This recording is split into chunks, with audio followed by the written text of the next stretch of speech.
What's happening, man? How are you? Oh, I'm doing fantastic. I mean, other than the results of the Canadian election, which we're all wrestling with up here, while all the people who have half a brain are wrestling with, other than that, I don't want to suffer too much in imagination. So I would say I'm okay.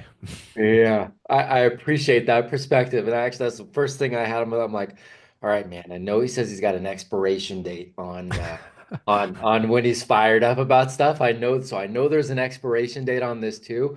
And then I know he goes back to solutions. But Yeah. yeah, I am interested in that. I will tell you this too, man. You know what's funny? So I don't believe I'm not a big coincidence guy, right? But I got a group of guys that I'm connected with that so one is my brother, my brother, and then I have these two other brothers that all four of us lived together one time and for a number of years, in our early 20s, and those are the main guys in my wedding, and so we've got a text thread, and so obviously been connected for many years. One of the guys sends a message to our group Instagram, and he goes, I'll tell you what, he goes, I saw this video that got passed around. He goes, I really liked what this guy was doing. I'm like, oh, I think I like this guy. And so I started diving into his stuff. And he goes, two things happened. One, I do like this guy. Two, I saw your ugly face on his Instagram. And so he sent me this video, and I don't know if you can see it, but that's you with blue hair right there. So he just sent me that earlier today. And I'm like, dude, I'm actually talking with him later today, man. That's too funny. Matt, Yeah. that is not me, and that's That's what I meant. Kiki, and Yeah. don't ever misgender her ever again, please. I it's so, oh, that is so you can tell I grew up in California because I go Yeah, straight, I go straight to it. Dude, that's awesome. and That's great. how are you doing with the election results? I want to just briefly, man. What do you think? Because I don't want to just talk about that, but I know that is fresh and that is real. How are you holding up on that? Yeah, I mean, look, we got to all hold two worlds, right? I mean, I hold the world that what happens in the external world governmentally does matter. And it's really sad to see my country that, like, honestly, I was really proud of, and I'm still trying to hold on to that. It is a beautiful country, and it should be one of the richest countries in the world. But yeah, our government just is destroying not only our economy, but our global reputation. So I'm holding that, and I don't want to lose sight of that. But disproportionately, I'm focused on the fact that, I mean, there's options. I'm getting passports to other countries. I'm actually getting my business visa to the United States and on my way to working towards citizenship. So, you know, you just got to maintain perspective. So, what can we Good for do? you. I mean, that's it. It's what can you Yeah, do. It's paying attention. But again, I like your expiration date conversations. Like, look, I'll go ahead and allow myself to be a little upset, to bitch and moan a little bit, but ultimately we got to get back to solutions. exactly, man. I mean, it's like you guys, if you were dwelling on the school system too much, it would take the focus away from all the possibilities and Right. opportunities and abundance that's coming your guys' way. So, you just got to make moves. That's it. You just got to make moves. So Man, that's what I'm and doing. that's why, it's one of the reasons I have so much respect for you too, because I think there are so few guys uh, that will do that. It is easier to take all of the energy that is pent up and to go, all right, I'm going to take this energy and I'm just going to unleash this fury about what could have been, should have been, this guy, that guy, versus taking that exact same energy and going, okay, solution is what? Next Exactly. step is what? Right? Like it's Exactly. that. Did And it, go ahead. oh, sorry, Matt. So one thing that just came up for me is like, I always revert back to like, how would I counsel one of my children Mm. through this situation? And would we want them to sit around and bitch and complain and have a defeatist mindset? No, we Right. would want them to ultimately feel all the feels and get it out and scream into a pillow, punch a hole in the wall, and then, go make some moves. So, And man, isn't it so true too? We can see that for other people so clearly, right? yeah, We'll see that solution for other people. Like, man, I would give that guy this advice here, but when we fail to realize a lot of times that guy is this guy, and then we exactly. do that. It's so fascinating, man. Exactly. Did you Yeah. where did that ownership for that level come up for you? Because we're talking sovereignty and freedom. There's not a lot of people saying the same kind of things we are what we're talking about. Look, it's not just taking control of education, it's taking control of education for the whole family, which means mom and dad. we advocate for building kind of this parallel economy, creating, like a life around the values, the sovereignty piece that you also put into practice. Where did that come from for you? Well, I tried for 25 years of my life to play victim and to point my finger and to blame all the reasons in the external world that I could justify of why I was, not in the position that I wanted to be in, not creating the life I wanted that I ultimately desired, why I had shortcomings and flaws. And I ended up just realizing that that's not a good strategy sustainably. It temporarily provides you with some satisfaction, and then it just it just kind of delays the anxiety and the depression, and then it just amplifies it.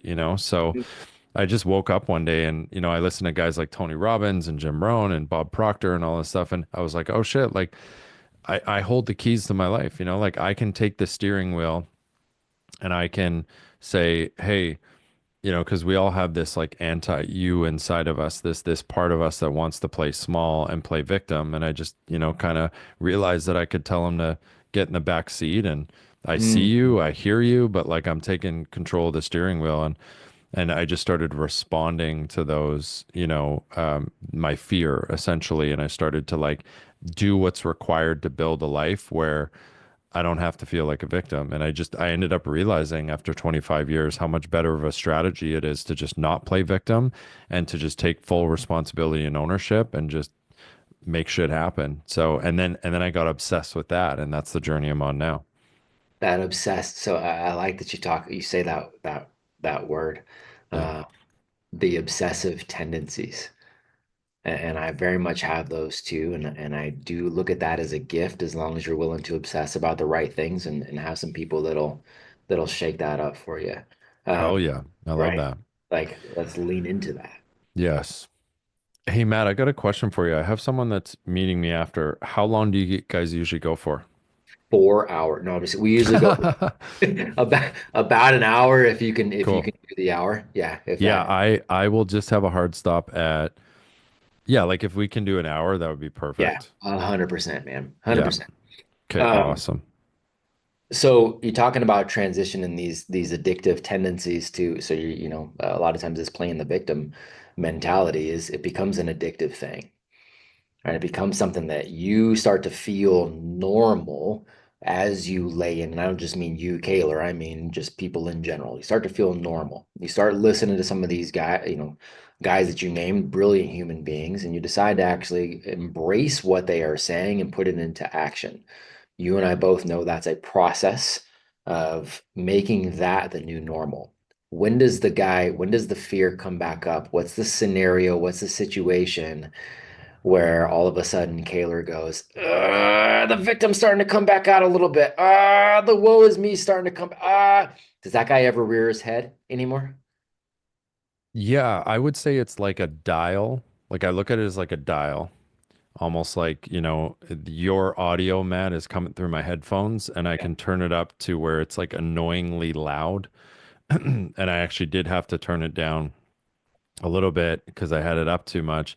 That's how I look at it is like once you make the decision to stop reacting to those internal patterns and programs, those internal insecurities, those internal wounds, those internal fears, instead of reacting to how you feel. Mm. One of my favorite quotes is just because your feelings are valid, it doesn't mean they should dictate your behavior. Mm. So, I once I stopped letting my feelings and my fears dictate my behavior, that was the shift. Once Mm. I did that, well, that takes courage to interrupt that pattern and start responding, going in a different direction.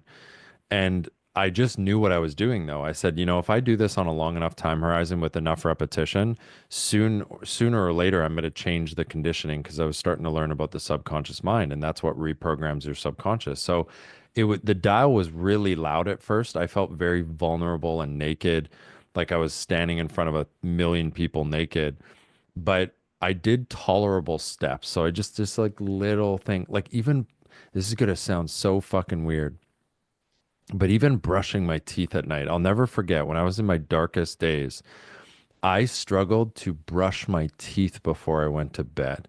That's how low I was, right? And I could go on about other things that were difficult. And when you're in that state, I think a lot of people make the mistake of being like, okay, I'm gonna hit the gym and I'm gonna do cold baths and I saw Joe Rogan do a 17-minute ice bath, so I'm gonna get in there. And you just don't take tolerable steps, and then you eventually crash and burn and revert back to the old program because you don't have the capacity to go through that and endure that. So what I did was tolerable steps. It started with brushing my fucking teeth before I went to bed, because how am I supposed to be a successful business leader, a successful person in this world, and show up and create abundance in my life if I can't even brush my teeth at night, if I can't even keep my kitchen clean? Like, it started with that. And then what happened was they were tolerable. And then over time, Matt, it's just like that dial. I still have the fear. I still have the insecurities.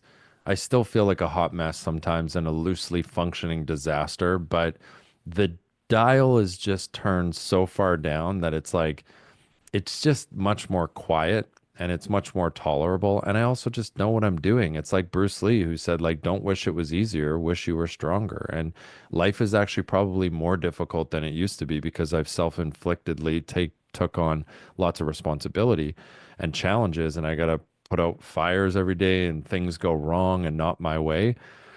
But I just remind myself, like, that, I got this and I have resilience. And as Winston Churchill said, success is going from failure to failure without losing enthusiasm. So it's just my enthusiasm is just so heightened that that dial has just been turned down so much after years of repetition. I love it, man. So there's a couple things that I've heard you say that I very much resonate with, and from a 30,000 foot view, there's ways to potentially pit these things against each other. I don't pit them against each other in my life, and I don't think you do either. And so this concept of kind of perfectionism and how you've chosen to reframe perfectionism, and then also this concept of achievement and the role achievement plays in men healing and this reprogramming, right? And so, and I don't know which one to maybe go down the rabbit hole first. Maybe I'll talk the healing side first. Like, I've heard you talk about, again, I like this word, like achievement to heal. One of the things I don't love about, and I've been open about this, about a lot of therapy practices, and I'm not saying therapy is a bad thing, but what I don't love a lot about it for a lot of men is that it's let's just sit and stew on the problem versus let's go take some massive action because there's a lot of healing that comes out of that. And you're no longer overthinking because really what you were doing was underacting. And so now when you act, you're counterbalancing that, right? And so can you elaborate on how kind of the goal and the achievement process has been therapeutic for you? And then maybe we'll tie that to the to that kind of reframing perfectionism. Man, this is such a good question. This is one of my favorite topics. I deem the overarching problem with therapy for men nowadays, and I'm sure it's always been this way, is that it is very much a feminine approach. Yes, sir.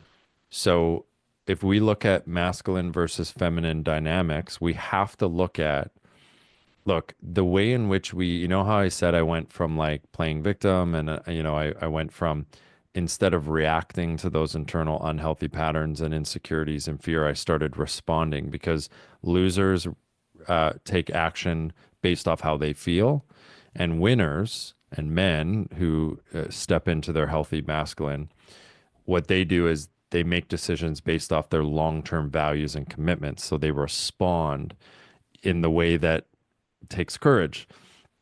And if we look at masculine versus feminine dynamics, we have to understand that women heal. Look, let's look at feminine versus masculine. The feminine is being. It's going back to self. Masculine is doing in the external world, right? And we could call it like mother energy, warrior energy. We could say emotion versus logic and reasoning. We could look at, warrior. I think I already said warrior versus mother. Like, that's really the difference of masculine versus feminine dynamics. And we got to look at how women heal versus how men heal. Men still have wounds, okay? We still have trauma. We're still dealing with, our dad didn't tell us he's proud enough, of us. He didn't tell us we love him. Maybe he abandoned us. He rejected us. He was hard on us. We still are dealing with those as men. But how women heal is by primarily, it's not that we don't need a little bit of one or the other, because men do need to be in their feminine sometimes, but women heal primarily by going back to self Mm. and reflection to self, building relationship with self, processing emotions, feeling it to heal it. And again, it's not that men don't, there's no utility in that for men, but it's not how we primarily heal. How we primarily heal and how we get into alignment with our, I'm going to call it element and what makes us fulfilled and Mm. our ancestral primal conditioning is to go out in the external world and do the fucking thing so that we have to go through the process of doing the thing, facing the challenge. Our wounds come up to the surface, and we have to regulate in real time through that. And on the other side of regulating through those challenges is more resilience, more inner security, more confidence, and more fulfillment. That's right. So, it's sitting in front of a therapist. Again, you said it, Matt, like controversial, unpopular opinion for a man might be useful to some extent, but man, I don't see a lot of therapists telling men, like, hey, you got to go out and do some shit. You got to do the damn thing. And we'll do it with tolerable steps. And then we'll process it after and we'll talk about what you had to do to regulate through that. But like that's why I love coaching. That's why we do what we do because we help people go out and do shit. Yep. So And the byproducts are all those things that you listed. All that fulfillment, all of that comes out, man. I'm, we've had the conversation back and forth with a lot of our men and I'm always glad to hear both sides, but talking about finding a purpose versus forging a purpose. The ladies will more get back to that emotional side of let's find out who I am and I can find my purpose within that, where it's the guys that need to go out there and do something and forge it. Go forge it. That becomes a byproduct. every man, you know that what's that book? I'm sure you probably know it, Wild at Heart. Oh yeah, John Elridge. Yep. Yeah, John Elway. There's that great quote about every man. I'm gonna paraphrase it, but it's just like Yep. every man is just destined to be on a we I should actually look up the quote because it's that good. So It's a John stellar book. Elridge quote about every man. Let's see if I can find it. Um, Deep in his heart, every man longs for a battle to fight, an adventure to live, and a beauty to rescue. Mm, Like, boys, that's mm, worth repeating.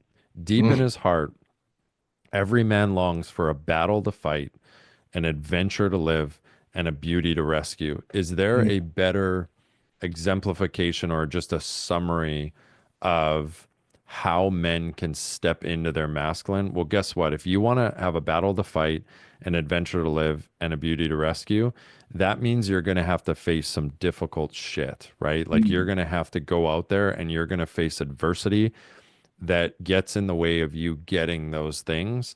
And it is in that process where the opportunities for growth are, right? It is Right. on the other side of that that will be where your ultimate liberation as a man lies. So, like, man, like, I just love that quote because it's like, people come to me sometimes, a man will come to me and he'll sit before me and he'll say, I'm depressed or I'm anxious or I'm not fulfilled or I'm not. And I'll ask them, you know, are what's your battle that you're fighting? What's your war? What's your North Star? Why were you put on this earth? Right? What is your purpose? And one of my favorite quotes about purpose is the purpose of life is to find your gift. The meaning of life is to give it away. So it's like find out why you were put on this earth. How are you useful to others? Because I find that women yearn for love. They want to be loved. And it's not that men don't want to be loved, but what we yearn for even more is what? Respect. We want to be useful to others, the world, our communities, our families, our children, our wives, our sister, our mother, our brother, our brothers.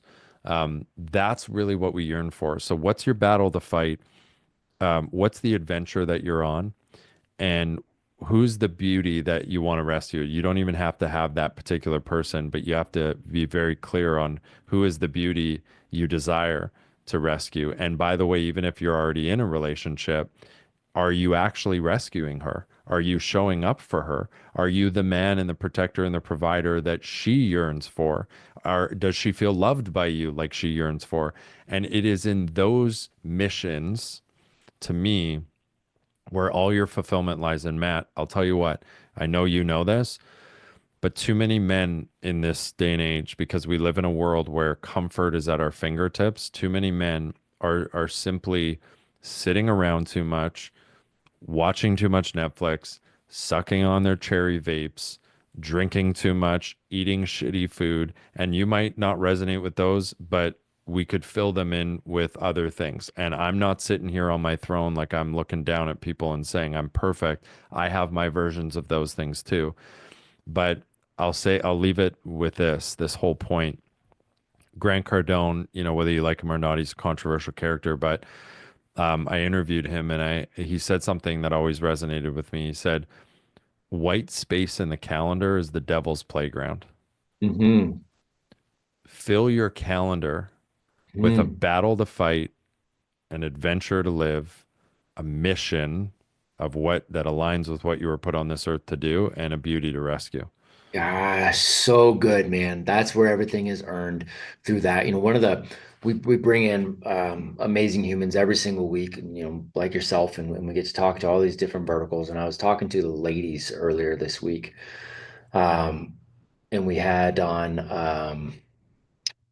Lindsey Graham. She goes by Patriot Barbie, and she came in and was talking with our ladies, and she's talking about Yeah, that she's been on too. She's great. Lindsay's great, man. Yeah, she's great, great lady. And we were talking about the concept of bravery, and I was mentioning to her, my friend, do you know Tony Blauer? I don't You think familiar so. with him at all? Okay, so Tony's a phenomenal guy.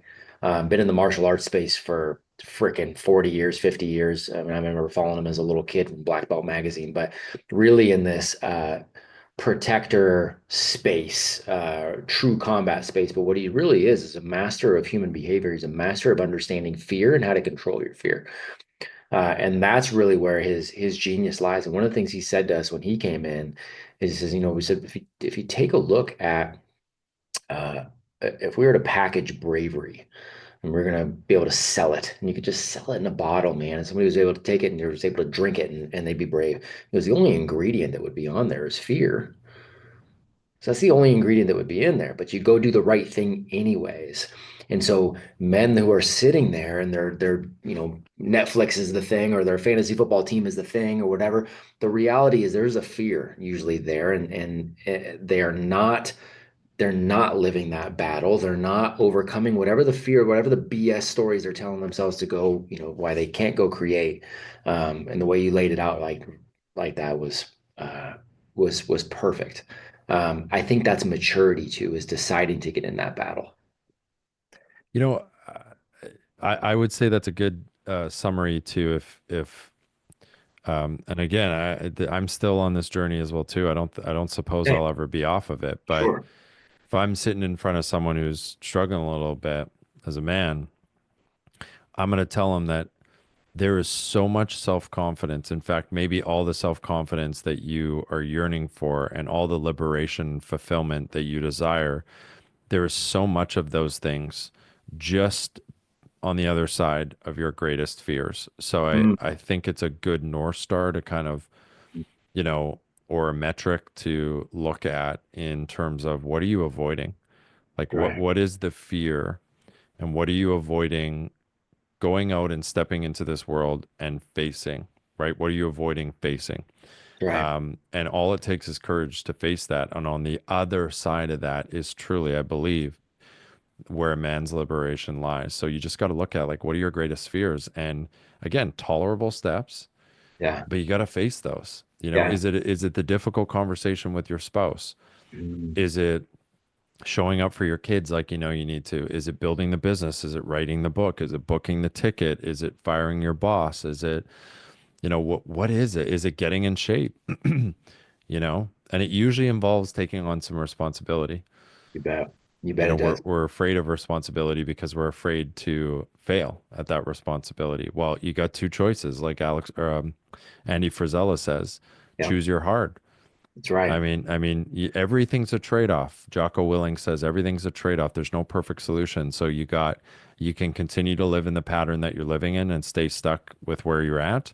Yep. And the trade-off is, yeah, you'll be more in your comfort zone in the micro, or you could actually step into and face all of your deepest and greatest fears.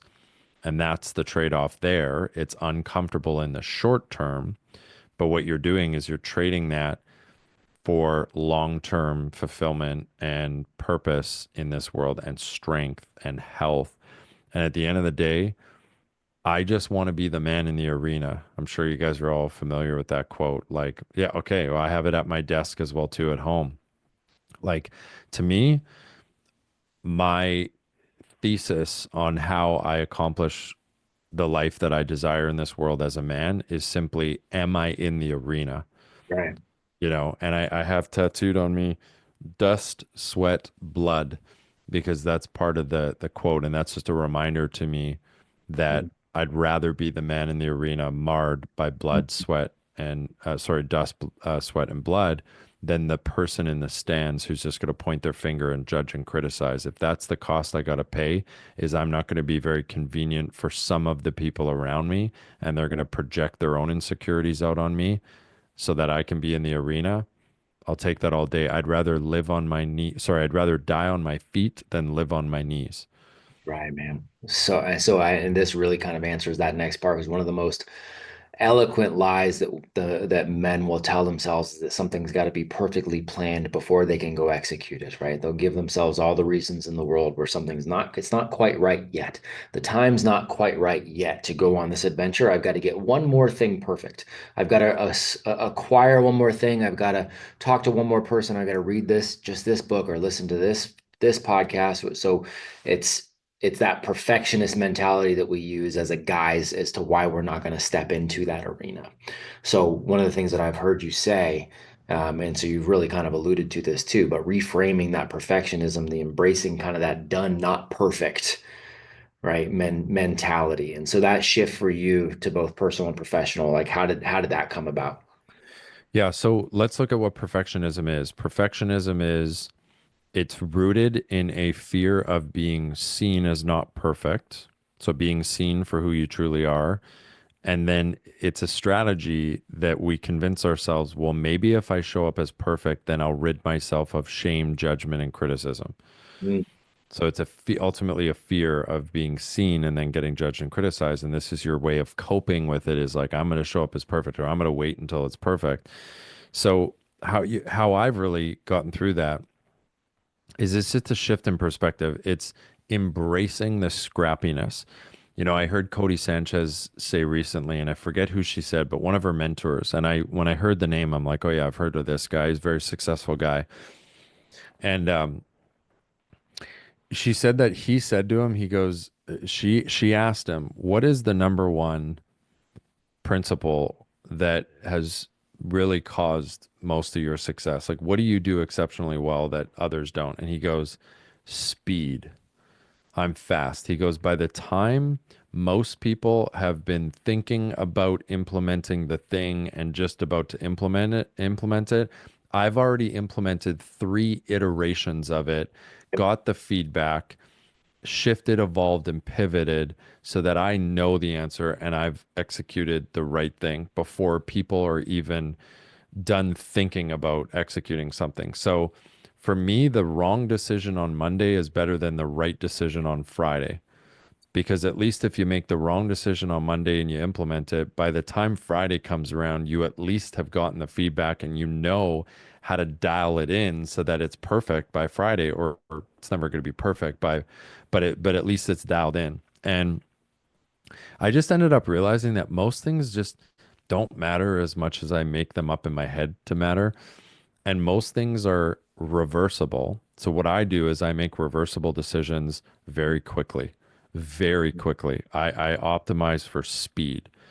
And then I take my time on irreversible decisions. Like if I'm getting married or getting a tattoo or having kids, I'm going to take my time with that decision because they're less reversible than others. But 99.9% of the decisions we make every day are reversible. And honestly, yeah, you might not be perfect. One of my favorite business quotes is every successful business is a loosely functioning disaster. Well, guess what? So is a man's life.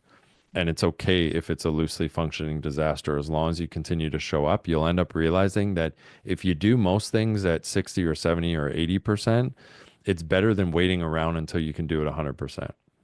Right. A lot of times that never comes in the first place. So Exactly. so freaking good. Gentlemen, if you guys start getting some questions and popping in and you guys want to put your hand up so that I know that you guys are wanting to jump into because I got a million ways that I want to go with this too. So, but put them up because I want to make sure I get you guys in here too before the hour is up. You mentioned the man in the arena, and you're talking about Teddy, and then just again one of my favorites of all time. And in fact, so we work with Todd Herman has come in with us, and we utilize the book The Alter Ego Effect, and he worked with Kobe and talking about kind of creating this. There's also the Napoleon Hill's concept of kind of your board of directors, and so we create a board of directors for ourselves and lean into these various personalities and go, okay, well, how would Teddy view this, look at this, speak to this concept. He's on my personal board of directors. I actually have all of the guys that are hung up over there. So Teddy Roosevelt is somebody I go to often. Another one of the guys that is in my board of 11. And again, some of these people are real, some of them are not. This is somebody who is not a real human being, but it's the one person on my board of directors that if everybody saw it, they'd go, well, that guy doesn't seem to fit. But it's Van Wilder. All right, so it's this, and most people will go, really? Like that dude doesn't fit. You've got all of these other, you got Kobe Bryant in there, you got Teddy Roosevelt in there, I mean, you got, William Wallace in there, I get it. And then you got Van Wilder, right? But I know, and we're starting off talking about Kiki here too, but like you've also spoken about the importance of a man embracing his inner child because I resonate so much with what you're saying. This battle to fight, I think every man needs it. Every man needs this battle. Every man needs to bring that warrior out of him and go serve at that level, go accomplish, go slay the freaking dragon, go get in there while he's in the lair and just go like get after it. And also, we need to embrace the fun and the joy, this inner child in us, right? To create connection. So talk about where that comes from. And do you have a hard time balancing one or the other? Do you lean one way more than the other, or do you have a pretty good mix of how to go back and forth? Well, I was in Australia years ago, and I was having coffee with this British guy that I met, and he said something to me. He said a quote. It's a pretty famous quote that has always stuck with me. Oscar Wilde, "Life's way too important to take so seriously," and I love that quote because I've realized that I'm at my best when I do not take all of this relative reality that we live in so seriously. And because what that does is it makes you detach from the outcome a little bit and it just kind of calms the nerves. And at the end of the day, another great quote, "We are ghosts driving a meat-covered skeleton made from stardust, riding a rock floating through space. Fear nothing and take action." So I love one of my favorite practices is to just remind myself. You guys ever see those memes that it's like the whole universe and it's like zoomed out and then Yeah, it's like an arrow pointing down and it's like, here you are paying taxes and living in fear. yeah, It's true like story. we're you can minimize our experience without, get stepping into nihilism. That's right. You can That's right. minimize all of the problems you think you have, they're not as big as we make it up in our mind to be. And we often suffer more in imagination than in reality. So, what's been a really therapeutic thing for me is to just have fun, Yeah, like just go out and just have fun. Don't take it all so seriously because at the end of the day, what a beautiful game we're all playing. Like I kind of gamify life as well too. Some people don't like that because they're like, "Oh, life's a game." And it's like doesn't mean you don't take it seriously. It's just like but it's pretty fun. It's a fun game with real life consequences, either good or bad. And it's been incredibly useful for me to kind of have that perspective. So good, man. That's funny. You mentioned that Oscar Wilde quote, right? One of my favorite Van Wilder quotes is, "Don't take life too seriously. You'll never get out alive." Yeah. It's that. And another great quote, God is a comedian playing for an audience that's afraid to laugh. Mm, mm. Like God, I'm assuming a lot of people are of faith here. Um, I look at what happens and Mm. some of the things that God has given us. And it's like he's a comedian. I think he also has that side of him, and he kind of plays with us a little bit. So like, laugh. It's okay to laugh at life sometimes because I think that's within him as well too, and I find it to be incredibly useful. Agreed. Agreed. Yeah, I mean, without going down the theological rabbit hole, as I've been working on the last 10 years or so, translating out of the Dead Sea Scrolls, one of my favorite people has become Eliyahu, who we call Elijah. And when you go back through and you really do I'll say decent, I'll say an adequate job of translating, it's like, oh my God, hold on, God really loved this dude, and he was a smartass. Like he's hilarious, and like continuously puts him in there, and he's a complete smartass, man. It's like, all Yeah. right, cool. That tells you a little bit of something. I think I would tend to agree with you, man. Yeah. 100%. Davey Dave, how are you, sir? Gents, good to be with everybody here. Kaylor, Hey, thanks for dude. making time. Of course. You are like the spitting image of my brother-in-law. You sound No like way. him, you look like him, That's and Is he awesome. Canadian? even your content, man, it's just like I feel like you're in my family right now. So, That's awesome. dude, would love some of your perspective on Canada here too, but I got a question I feel like is a little bit more, all yes and a lot of what's been said here. You know, you're playing like you're the man in the arena. It simultaneously is a game that you're playing. With that in mind, you've got weapons, you've got tools. I see a lot of your content. I'm like, dude, the guy's got humor, he's got sarcasm, a little mockery, like a tasteful amount of mockery. And then this one that I feel like is not necessarily uh, accessible to all guys necessarily. With when we put on that bravado, but like silliness, like true silliness. So I see these as tools, weapons, perhaps. Do you see them similarly? Are you deploying them because it's your only tool? I don't think it is. What other tools are out there that you're using in the arena, in the game, that maybe we can tap into? Yeah, that's a really good question. I'm going to go back to something Matt said, and I don't know if I'm butchering it, but you said something about like instead of finding your mission, you forge your mission. So like I talk a lot about that, about how like, it's funny because I think a lot of people say like, oh, I got to find myself or I have to find my personality. I got to find my authenticity. You want to know what I think authenticity is? It's you basically decide who do I want to be in this world? What are my values and my principles? And then you create your life and your behavior around that. Because, like, look, if I was my authentic self, meaning if I was just being me, I mean, every time I'm in an Uber and they take a wrong turn and I think that I'm now behind because I got such an important life because I got such important things to do because I've created that narrative in my mind, well, I'm probably going to be a dick to him and I'm going to be short with him. That's my natural inclination. I'm not proud of it, but like I could be, but guess what? One of my principles is be kind, especially when it's hard.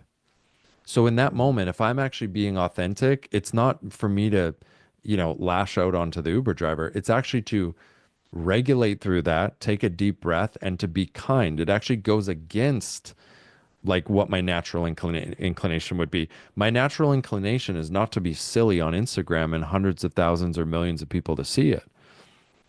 I had to decide that I want to be a silly goose because I find utility in that. It makes me a better person. It calms my nervous system down. It makes me take all of this less seriously. So it's a practice and it's something I've created. And a lot of people will say, "Oh, well, you just have that," and I don't. It's like, do you think 6 years ago when I started this journey, I could show up on Instagram and be Kiki? No. I practiced that. That was like a skill, and I believe it's within all of us. So yes, there are differences in personality, no question. I'm really bullish on find out who you want to be in this world. Um, the we're all characters that we can create, and I don't think there's anything wrong with like putting a mask on, so to speak, as long as it aligns with your values, your principles, and who you ultimately want to be in this world. So I just that's what I would say to that. Dude, So good. I was just thinking about humor as such a valuable tool. Even as I've got a youngster, thinking about how do I arm him with not weapons, I don't, but tools that'll help him. And humor is going to be So fun. absolutely. And you know what? Not everyone's going to have the kind of silly goose persona and energy that I have. I don't know if you got. I like Kill Tony. It's like this in Austin. It's like this. Oh yeah. I, Integral. I Yeah. watch all the time. Yeah, and then you see these people come up and they're the exact opposite of me. They're like the most awkward, like nerdy kind of dull people, but they're hilarious because that's how they've been able to forge the silly goose energy. It just looks different because their wiring's a little different. But within us, you can't convince me that there's a man on this earth who can't tap into his silly goose energy. It just Mm. might look different. Mm. Is that how we save Canada somehow? Well, we, yeah, I'm trying to make Canada great again, man. One video at a time. Ha- you I'm know pulling that. for you guys. Thanks for the Yeah, time. thank you very much. It's we got to wake people up, and honestly, I think humor is a good way to do that. Think it is too, man.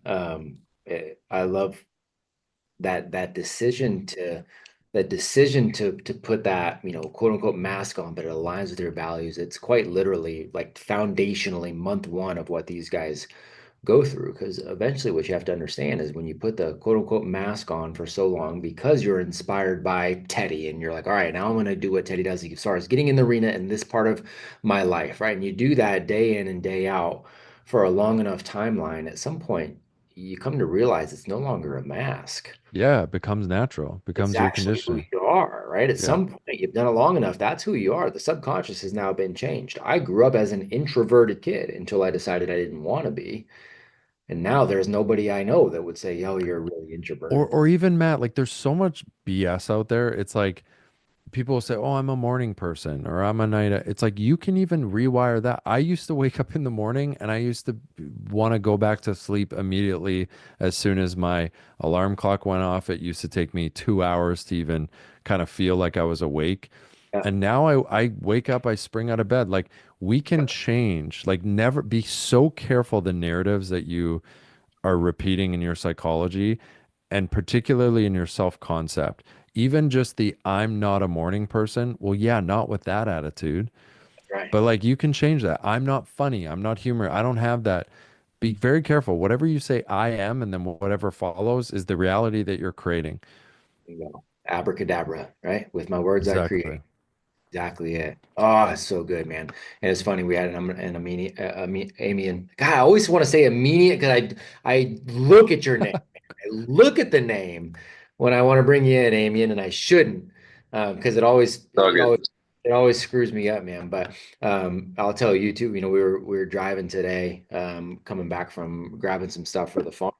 And I had back-to-back conversations, and both of the guys are comedians. They're both stand-up comedians, but they're both very, very different personalities, very, very different. They're both brilliant humans, but they're both very, very different. And my wife was in the car, and it was so I talked to JP Sears, and then it was Brian Callen, right? Both brilliant humans, both very, very different personalities, very different conversations. And my wife commented on it. She's like, it's weird because they're both really funny and they're such different humans. But it speaks directly to what you're saying right there. Everybody's got that. And Dave, that humor, it's just what is your son's particular brand of humor, and arming him with stories to tell and a mission to tell and a good example of what dad looks like. He'll figure out that version of his too. So, all right, Amy, let's Yeah. start with it, man. Come on in. How are you? Team. Thanks, Kaylor, for joining us today.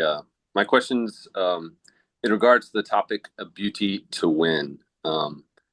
So, you know, I think that's an important value, and I'm trying to show up for my wife. And you talked about like the masculine things, like we're doers, and I'm very much that kind of guy. I love the battle, I like the adventure, and I've learned not to try to solve all the problems of my wife, even though hey, if there's issues around the house, I'm happy to cook, I'm happy to clean, I'm playing with the kids, to give her back her time, the doing things. But what I think I miss, and this is kind of more on the feminine side, the not doing the emotional things, the letting her vent or validate her feelings and whatnot. And I'm a big believer in therapy. We've gone through marriage counselors, through military careers to support the distance and the reintegration back into home life and back and forth and whatnot. And my experience is very much like you said. It was very feminine. We finally, after 3, got somebody who kind of helped explain that a little better. And so my struggle is, I don't know that I either meet what she wants or needs in terms of the emotional side of the house. So I don't try to always solve a problem. So I guess what I'm asking is, how would you advise a man who wants to win that beauty that requires the feminine approach to do so? At least I think there is. I don't know. The emotional, the feelings, the validations, because I don't want to say I am not that person, but I struggle with emotions and feelings and all that good stuff, and trying to watch my words. I'm trying to be present. I hear you. I want to understand and get more, but I don't have there we go. I worry that it's superficial, because I don't know if I'm like, my wiring doesn't connect the dots, and my wife continually reminds me that when we attempt to connect. And so, in that whole winning the beauty thing, like, it's there. I want to be that person for her, but I don't know, the emotional side is tough. Good question. Yeah, I mean, yeah, great question. I'll say a couple things. I should probably preface this with, like, I definitely don't have this all figured out. Men are from Mars and women are from Venus. I mean, like, it's a real thing. We are very much wired differently. I do know that masculine and feminine polarity coming together and creating a union is like one of the most powerful forces on earth. So I think that, we have to celebrate the fact that we're different, and celebrate the fact that, we're going to have different characteristics, different roles, different personalities that come together and form a team. But I'll say 2 things. Here's what I do know to be true. Number 1 is that I believe that women want 3 things out of a man when they're in romantic union. I believe they want to feel safe, heard, and understood. And I'm sure you've heard that or some version of that. But I really believe that if you just keep those at the forefront, I think that making a woman feel safe is obviously her feeling safe to be in her feminine, to come to you and express her emotions, or to literally just submit to your leadership. And I think that is where the doing comes in. You got to do so that you can protect and provide, so that she feels like, okay, Amien's got this. Like, I'm on Amien's roller coaster ride, and he's like, hop on. And it's like, it's sometimes up and down, because that's the masculine, and it's kind of wild and crazy and scrappy, but like, he's got this. So you do have to show her, and I'm not making any judgments or assumptions here, but we all have to, as men, aim to show her that, like, I got this, babe. Like, my leadership is to a point where you can submit to it and you can just kind of enjoy the ride, and then never forgetting that we just drive the ship, but they really guide it, right? Like, we're the head, they're the neck. We're the builders, they're the architects. So, like, that's really, to me, the masculine and feminine dynamic that works the best. But that's how you make them feel safe. And then heard and understood is tough for men, right? Because it's like we operate so differently. But one of my favorite questions for a woman is just like, how can I support you right now? So, like, I would just say, take this for what it's worth. Maybe you already do this a lot, but like, just sitting down whenever you feel the opportunity, just like, how can I support you right now? How can I be of support? And just like allowing for the conversation for her to tell you what she needs. Like, what are your needs right now? I want to make sure that I'm fulfilling them. I want to make sure that we have a conversation about it. And then if she really feels heard and she feels like she can come to you without judgment, or you're not just going to shut it down or try and fix it. I love that you said that you don't try and fix everything, because they really actually just want to feel heard, which is so weird for a guy, because it's like, don't you want to fix it? Like, why can't I just logically, objectively tell you what to do? And that is of use sometimes. But yeah, as long as those three things are on the forefront, I think that's the most important thing. And then just telling her, like, to me, if you have a conscious, open-hearted partner, which I would assume you probably do, it sounds like you do, really sharing her, like being a really good communicator and just sharing to her, like, hey, here's what I hear you saying. Here's what I hear are your needs. Here's what I'm doing in my own journey to try and support you on that. And like, I think I might be coming short here and XYZ. I would love to know what you think I might need to improve on. And then obviously she's going to tell you the same.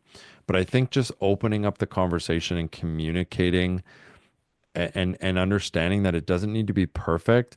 And I don't think that they need you to be perfect if you're communicating to them throughout the whole process. And then it's going to be a little scrappy. And I think you guys will continually grow and be better in the masculine and feminine polarity that is a romantic union as you go throughout the journey. So that's just what I would say. I appreciate it. Thank you, sir. Of That's really course. good. And Amy, and dude, I want to talk to that too, because there's I love everything you just said, man. I absolutely love that.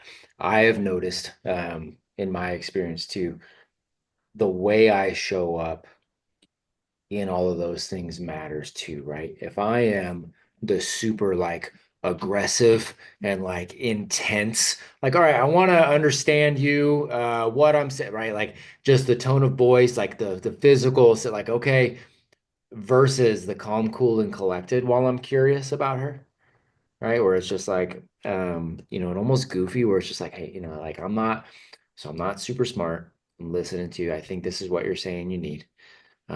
Please, I know I'm probably getting some of this wrong, but I want to make sure I get it right. So correct me if I'm wrong. But like, I want to understand this. I'm super curious about you and how and I'm super curious about how I show up, and everything is calm, cool, and collected while you're curious. That to me forgives a lot, at least in my experience, it forgives a lot of wrongs if I did misunderstand. If I did go, here's the way I understood it, and she's like, that's what you got out of that. And I'm like, I told you I wasn't very smart. I'm so sorry. Like, but I'm so curious. Like, tell me what I missed. Like, it's okay. The way I show up with the body language and the voice and the tonality of it all changes the game on that too. Matt, and if I can piggyback on that, because that's such a good point. So, women and children are, and I don't mean this in a derogatory way, an inferior way, but women and children are way more emotional beings than a grown man. So, the nervous system state that we show up to with our children and our, like, we got to understand that children and women, it is so much less about what you say. They're not going to be influenced as much by what you say. You can be damn sure that they are going to be influenced by the state of your nervous system. You remember I said safe, uh, heard, and understood? One of the best ways to do that is to be emotionally regulated when you're around them and be present. Like if you can just be present with a woman and a child and be regulated and calm and cool and collected and composed, like Matt said, I mean, to me, you've won half the battle at that point, because they feel your state, I think, more than anything. And it's so hard for men because we're so tied up in what we say. And it's Right. more about the energy, in my opinion. That's right. Agreed, 100%. That's why it's so, especially coming from, I know I don't know everything that you do for work, but I know your work involves a level of intensity and like I know that that's a thing. And so that transition from work, Amy, and to the husband and dad, right? That transition is so important, is figuring out that transition for you and going, okay, what is the reminder that I need? How do I implement that reminder? And who are those guys that I look to? What is that ideal version of Amy that I've built out? And how do I tap into that guy like step into that and feel that guy so that they're going to feel that guy too. That will also, that's a big part of that. Yeah, it's And I also know this is a very cliche thing that is talked about a lot, but and I'm sure you've already done this, but just learning the love languages of your, because again, women yearn for feeling loved. They want to feel loved. And part of that is to be present, to make them feel safe, heard, and understood.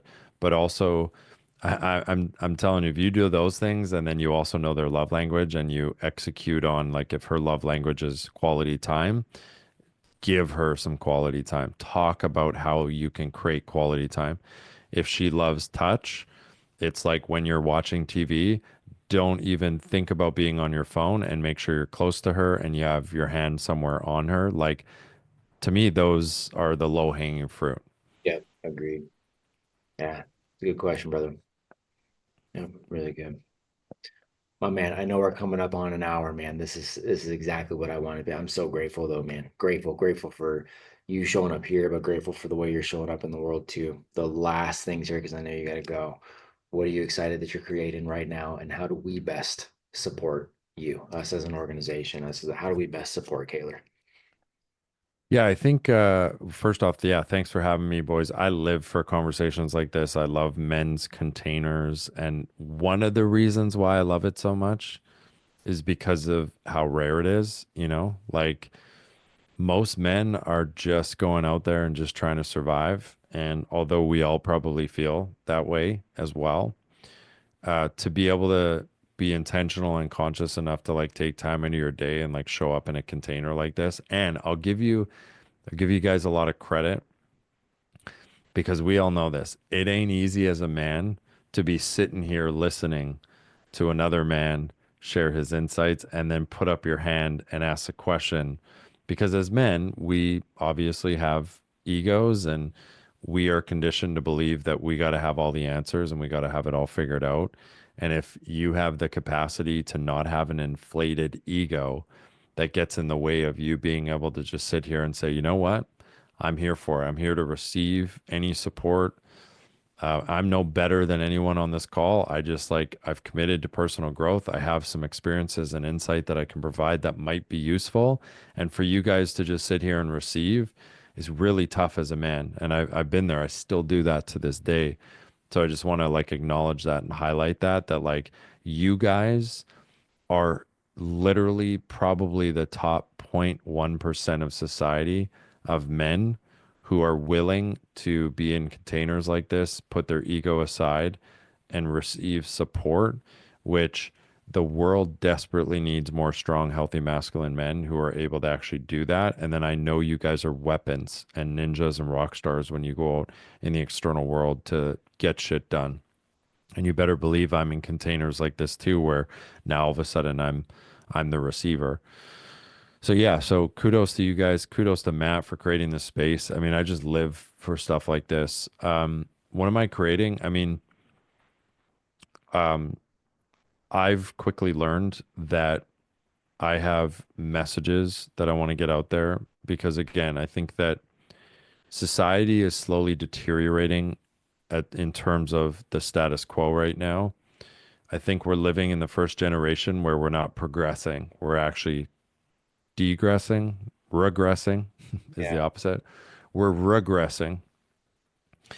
And I think that for me, I've found that again, meaning of life is the purpose of life is to find your gift. The meaning of life is to give it away. I think my gift is that I've been through hell and back. I found it within me to actually turn my life around when it was going down a dangerous trajectory. And now I'm just like giving it away, you know. And I think that as young Pueblo says, a hero is someone who heals their own wounds and then helps others do the same. So that's what it really what I'm trying to do is I'm just trying to get my message out there. And I do know that our social platforms, podcasting is a um, it's a vessel to be able to get reach so your message can get out to the masses. And it's not that this comes from only an egoic place. I do have an ego, and the validation on social media is nice. I'm not going to lie. And I'm sure my ego plays a role. but disproportionately, it is actually because I want to help make an impact because I think the world is in a dangerous place. So, how you guys could help me? Thank you for the invitation to even, uh, be able to capitalize on that. And I would say it's just to, if you ever want to follow something I put out there, and if you ever feel like it resonates or it might help someone, the best way, honestly, would be to just share it. Like whether it be sending one of my videos, a podcast, sharing it on your social media, only if it resonates, obviously. And I would appreciate that as well because that's how I'm executing my mission. Thank you for that, man. Thank you for that. Thank you for you. Thanks for showing up like this too, and being a part of this conversation. I agree with you on most men, and that's a big thing that we don't want to be is most men, because otherwise most men, they end up like most men in a lot of situations, and that's not what any of us want to do. We want to go fight that battle and rescue that princess and slay that dragon. So thank you for doing that in your own world too, man. Of Great. course. I love sitting with other men who are allergic to mediocrity as well too. Yes, sir. Yes, sir. That's my favorite. Yeah, 100%. Brother, I Yeah, appreciate you. I'm gonna bring these guys through a little debrief here. I'll reach out to you a little bit later too, man. you But bet. we'll keep the conversation going, man. Super grateful for you, brother. Thank you so much. Love what you guys are doing, and we'll hopefully see you guys soon.